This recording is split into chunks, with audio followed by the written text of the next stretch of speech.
జాతీయ చిహ్నం పార్లమెంట్ ను అవమానిస్తూ చిత్రాలు గీశారనే ఆరోపణలపై అరెస్టైన వ్యంగ్య చిత్రకారుడు ఆసిం త్రివేది ఇవాళ జైలు నుంచి విడుదల కానున్నారు. తొలుత బెయిల్ తీసుకునేందుకు నిరాకరించిన త్రివేది బెయిల్ మంజూరు చేసిన హైకోర్టు ఆదేశాలను గౌరవిస్తూ విడుదలయ్యేందుకు అంగీకరించారు.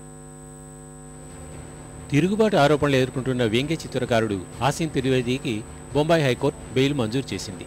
జాతీయ చిహ్నం పార్లమెంటును అవమానిస్తూ వ్యంగ్య చిత్రాలు గీశారన్న ఆరోపణలపై ముంబై పోలీసులు శనివారం ఆసిమ్ను అరెస్ట్ చేశారు.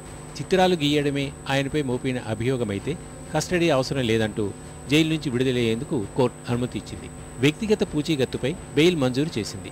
త్రివేది అరెస్టు చట్టవిరుద్ధమంటూ న్యాయవాది శంకర్ మరాఠే దాఖలు చేసిన ప్రజా ప్రయోజన వ్యాజ్యంపై విచారణ చేపట్టిన కోర్టు ఈ ఆదేశాలు ఇచ్చింది. ఆయనపై మోపిన అభియోగాలు సమ్మతమా కాదా అన్న అంశం విచారణను సెప్టెంబర్ 17కు వాయిదా వేసింది.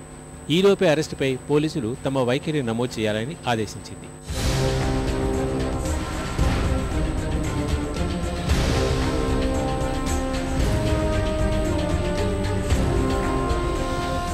కోర్టు ఆదేశాల మేరకు బుధవారం సాయంత్రం త్రివేది విడుదల కానున్నట్లు జైల్లో ఆయనతో భేటీ అనంతరం ఇండియా అగెనిస్ట్ కరప్షన్ కార్యకర్త మయాంక్ గాంధీ వెల్లడించారు.